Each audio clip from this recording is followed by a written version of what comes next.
Two brothers have been told they must each serve a minimum of 22 years in prison for murdering a man who was stabbed to death in the street during a drugs dispute. Omar Ishak and Kieran Barker were handed life sentences today by a judge who described CCTV footage of the knife attack on Keith Harrower as chilling and compelling evidence. The footage shows drug dealer Barker distracting Mr. Harrower before Ishak approaches the victim from behind and thrusts the knife into his neck. Mr. Harrower, 40, died within an hour of the attack, which took place outside the Premier store on Dewsbury Road, Beeston, on December 12, 2019. Both defendants were unanimously found guilty of murder after a 3-week trial. Sentencing the men, Judge Andrew Stubbs QC told Leeds Crown Court that he was satisfied the killing was linked to a conflict over drugs. Barker, 31, of Cardinal Crescent, Beeston, was in charge of the kinky drug supply line, selling drugs to users in the South Leeds area. Harrower, a drug user, was in conflict with those running the line in the days before his death.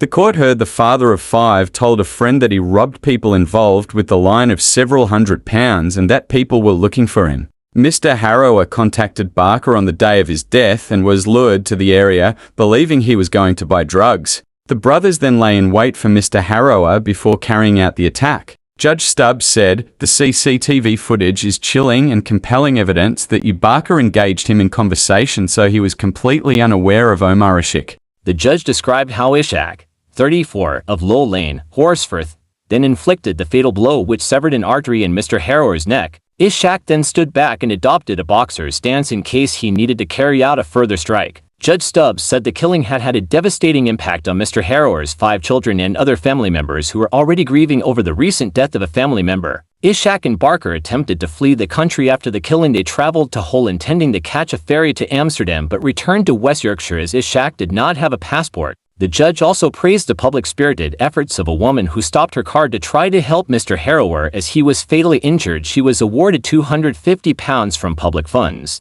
After the case, Detective Chief Inspector Emma Winfield, of West Yorkshire Police Homicide and Major Inquiry Team, said, "Keith Harrower's family have been left absolutely devastated at his death in such sudden and violent circumstances. Barker and Ishak plotted revenge against him and deliberately lured him to the scene where he was stabbed, causing catastrophic injuries that were unsurvivable. There can never be any justification for those who seek to settle their differences with extreme violence such as this. We hope that Keith's family can find some measure of consolation in knowing that the people responsible have been brought to justice and given life sentences."